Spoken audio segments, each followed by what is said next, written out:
Hey everyone, welcome to new informative video. आप में से जिसने भी दिल्ली यूनिवर्सिटी के हॉस्टल्स के लिए अप्लाई किया है वो सारे वेट कर रहे होंगे अभी इंटरव्यू लिस्ट रिलीज़ होने के लिए।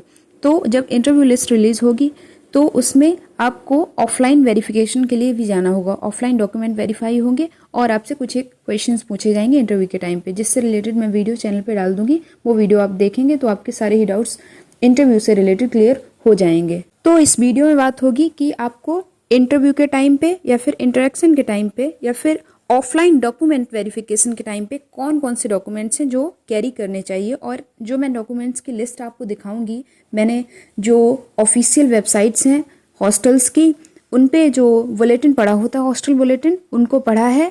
और जो गूगल फॉर्म रिलीज हुआ था DU हॉस्टल का, उसमें भी जो इंस्ट्रक्शंस दे रखे थे वो मैं आपको दिखा दूंगी। वहाँ पे लिखा हुआ है कि आपको फिजिकली सारे डॉक्यूमेंट्स के साथ में प्रेजेंट होना कंपलसरी है जब आपका इंटरव्यू होगा तब। तो ये चीज़ आप बिल्कुल भी न सोचें कि आप किसी थर्ड पर्सन को भेज देंगे और वो आपके डॉक्यूमेंट वेरीफाई करा देगा। आपको खुद वहाँ पे जाना पड़ेगा।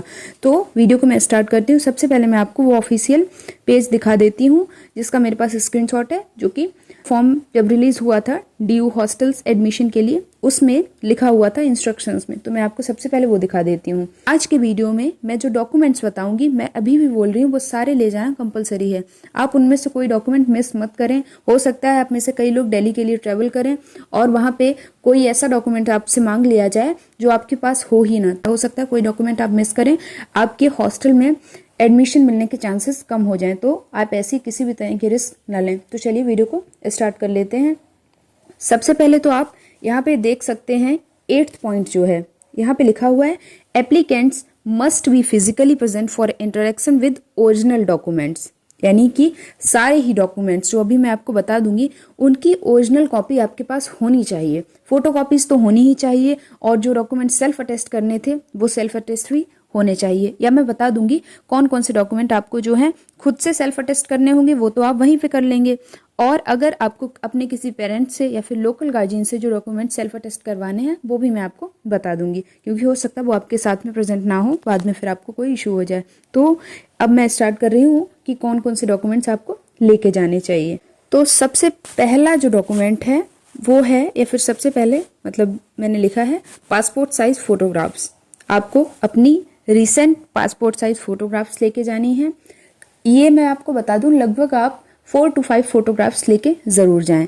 इसके बाद सेकंड जो डॉक्यूमेंट है वो है मार्कशीट्स का। मार्कशीट्स मैंने इसलिए लिखा है क्योंकि यहाँ पे आपको अपने लास्ट एग्जाम पास की मार्कशीट लेके जानी है। अगर आपने मतलब BA में एडमिशन लिया है या फिर किसी भी बैचलर कोर्स में एडमिशन लिया है तो आपको 12th क्लास की अपनी इंटरमीडिएट की मार्कशीट लेके जानी होगी।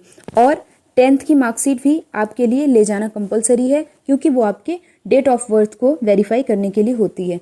इसके बाद अगर आपने मास्टर्स के लिए अप्लाई किया है तो आपके पास में आपकी ग्रेजुएशन की मार्कशीट होनी चाहिए।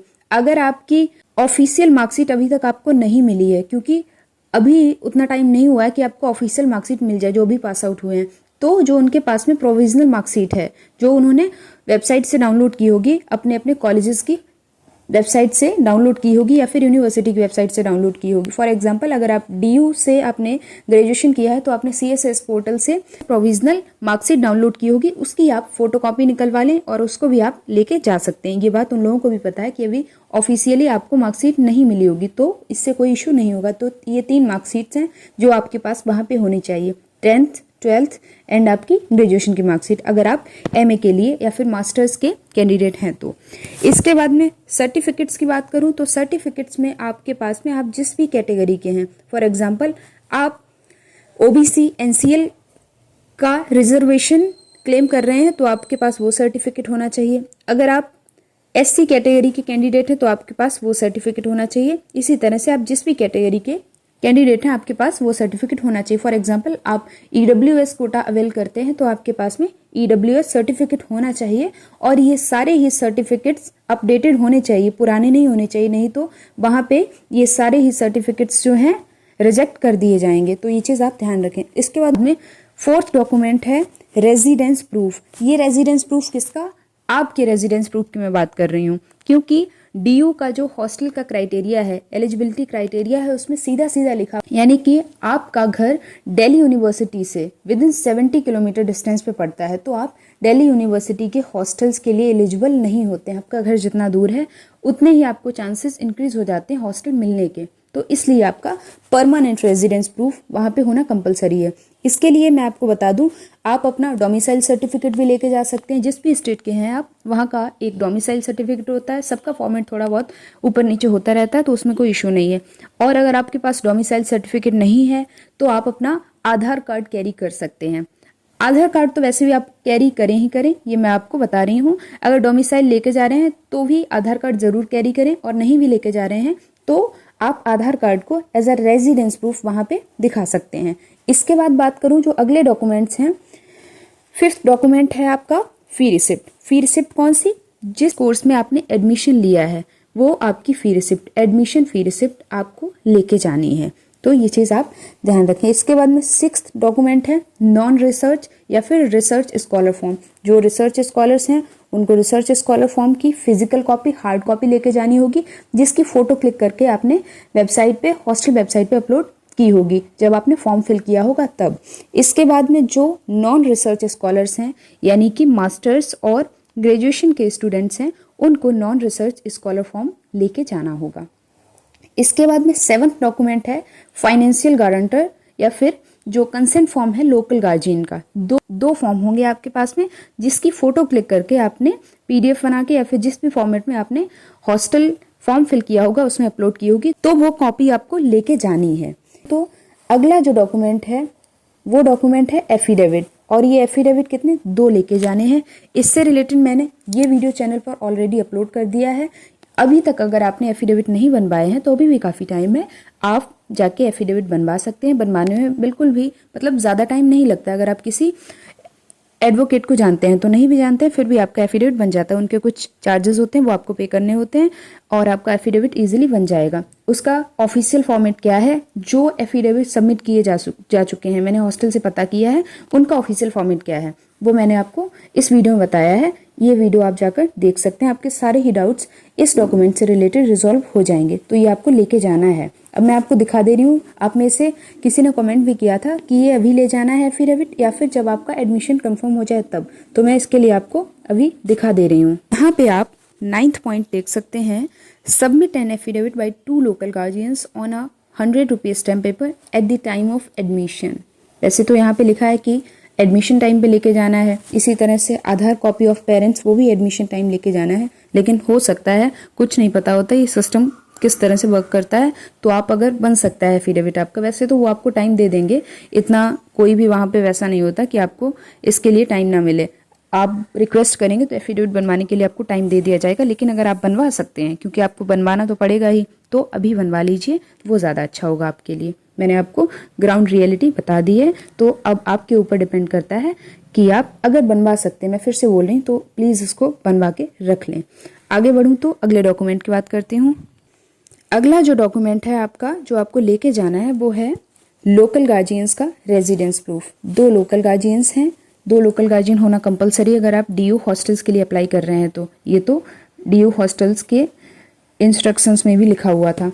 तो यहाँ पे आपको 2 लोकल गार्जियंस का रेजिडेंस प्रूफ लेके जाना है। रेजिडेंस प्रूफ में आप अगर आधार कार्ड होता है तो काफ़ी अच्छा होगा, लेकिन ऐसा कोई स्पेसिफाई नहीं किया गया था इंस्ट्रक्शंस में या फिर जो डॉक्यूमेंट्स रिक्वायर्ड हैं उनमें कि आपको आधार कार्ड ही लेके जाना है। आप कोई और भी रेजिडेंस प्रूफ लेके जा सकते हैं, लेकिन मैं कह रही हूँ अगर आधार कार्ड है तो वो ज़्यादा अच्छा होगा। तो 2 आपको रेजिडेंस प्रूफ लेके जाने हैं।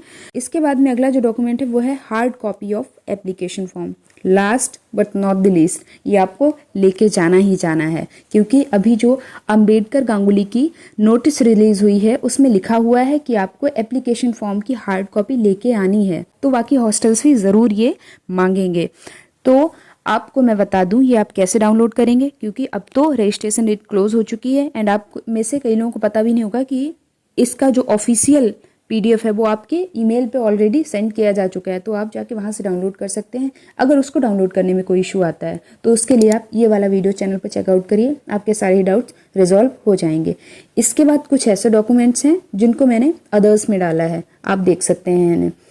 ये ऐसे डॉक्यूमेंट्स हैं जो आप में से सभी को कैरी नहीं करने। किन्हें कैरी करने हैं आप सुनिए। ये जो पहला डॉक्यूमेंट है लेटर फ्रॉम वीआरएस, ये उन लोगों को यानी रिसर्च कैंडिडेट्स को, रिसर्च स्कॉलर्स को ये वाला डॉक्यूमेंट लेके जाना है। इसके बाद में सर्टिफिकेट, यहाँ पे कौन से सर्टिफिकेट की बात हो रही है मैं आपको बता दे रही हूँ। जो हैंडीकैप लोग हैं या फिर जो पीडब्ल्यूडी कोटा क्लेम कर रहे हैं वो लोग अपना सर्टिफिकेट लेके ज़रूर जाएं। इसके बाद में लास्ट जो डॉक्यूमेंट है वो है आधार कॉपी ऑफ पेरेंट्स, जो कि मैंने आपको दिखाया था कि ये एडमिशन के टाइम पे लेके जाना है, लेकिन अगर आप अभी लेके जाएंगे तो आपके लिए अच्छा होगा। हो सकता है वहाँ पे ये मांग लिया जाए। अपने पेरेंट्स के आधार कार्ड की फ़ोटोकॉपी करा लें, उसको कैरी करें और उस आधार कार्ड पे मैं बता रही हूँ कि पेरेंट्स के साइन ज़रूर ले लें। तो आप इस तरह से ये डॉक्यूमेंट्स है, मैंने पूरी आपको लिस्ट दिखा दी है, इनको आप ज़रूर कैरी करें। आप चाहें तो इनका स्क्रीनशॉट ले सकते हैं या फिर इनको नोट डाउन भी कर सकते हैं। तो ये सारे डॉक्यूमेंट्स हैं, आपको कैरी करना कंपलसरी है। बाकी अगर अभी भी कोई डाउट या क्वेरी है तो उसके लिए कमेंट सेक्शन में हमेशा ओपन रखती हूँ, वहाँ पे कमेंट करिए, आपको रिप्लाई मिल जाएगा या फिर आपको कोई नया वीडियो मिल जाएगा जिससे आपका ये डाउट पूरी तरह से रिजॉल्व हो जाएगा। तो वीडियो को यहीं पे एंड करती हूँ। अगर मुझसे 1-to-1 कनेक्ट करना चाहते हैं तो उसके लिए आप मुझसे इंस्टाग्राम पर कनेक्ट कर सकते हैं, जिसकी लिंक आपको वीडियो के डिस्क्रिप्शन बॉक्स में मिलेगी। और अगर वीडियोस इन्फॉर्मेटिव लगते हैं और लगता है कि यहाँ से आपको जेन्युइन इन्फॉर्मेशन प्रोवाइड की जा रही है तो उसके लिए वीडियो को लाइक करना तो बनता है। वीडियो को यहीं पे एंड कर दें। Thanks for watching this video.